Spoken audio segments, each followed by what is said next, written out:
I am Adeline Galaro from Batch 4. So, yung topic po natin today ay maayos na buhay kay Kristo or Logos of God. At ang scripture po na ibinahagi niya po sa atin ngayon ay natatagpuan sa John 1:1-3, verse 3. So, basahin po muna natin yung concept ng Logos. So, Logos. Logos is the Greek word for word, used powerfully in John 1 verse 1 to refer to Jesus Christ. In the beginning was the Word. To Jewish ears, it recalled God's creative and commanding speech in the Old Testament. Genesis 1. To Greek minds, it pointed to the reason and order that governed the universe. But John makes it clear. This Logos is the person, Jesus, who was with God and is God. He is divine, reason behind creation, the ultimate revelation of God to humanity. So, meron po tayo dito teachings na tatlo, which is just Jesus is the Logos of the Jews, Jesus is the Logos of the Greek, and Jesus is the Logos who became flesh.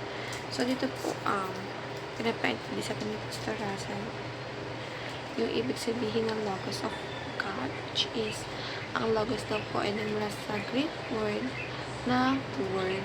At meron doon sa Genesis 1 verse 1 na, in the beginning, in the beginning was the word.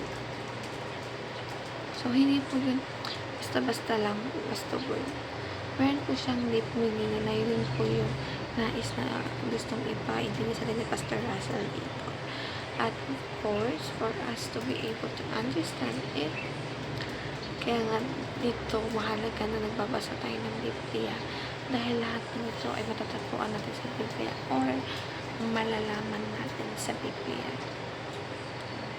So, gaya ulit ng sabi ko na magpatuloy tayo palagi sa Panginoon Diyos dahil si Lord po ay talagang binibigyan tayo ng dahilan upang mas magtiwala sa Kanya.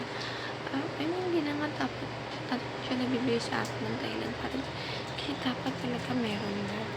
Kasi Panginoon Diyos natin ay talaga siya ang provider natin sa lahat ng bagay. So, sa Kanya tayo tumatakbo sa lahat. So, there is nothing na magiging rason natin para hindi tayo magtiwala at mahalin siya. O hindi tayo magkaroon ng maayos na buhay sa Kanya. So, sabi sa applications, see Jesus as the agent and organizer of creation. Satisfy your heart's deepest desire and set your life in order having Jesus as the center. So, dito po, basically, tuturuan tayo na maging center point ng Panginoon Diyos sa ating buhay. At ito yung palaguin natin. Talagang, ito yung pagkukusan natin na lahat ng ito ay galing sa Kanya. At hindi niya tayo kayang pabayaan. So, thank you everyone. Help gain some knowledge. Have a great day ahead. And magbasa po tayo palagi ng Biblia. Bye for now.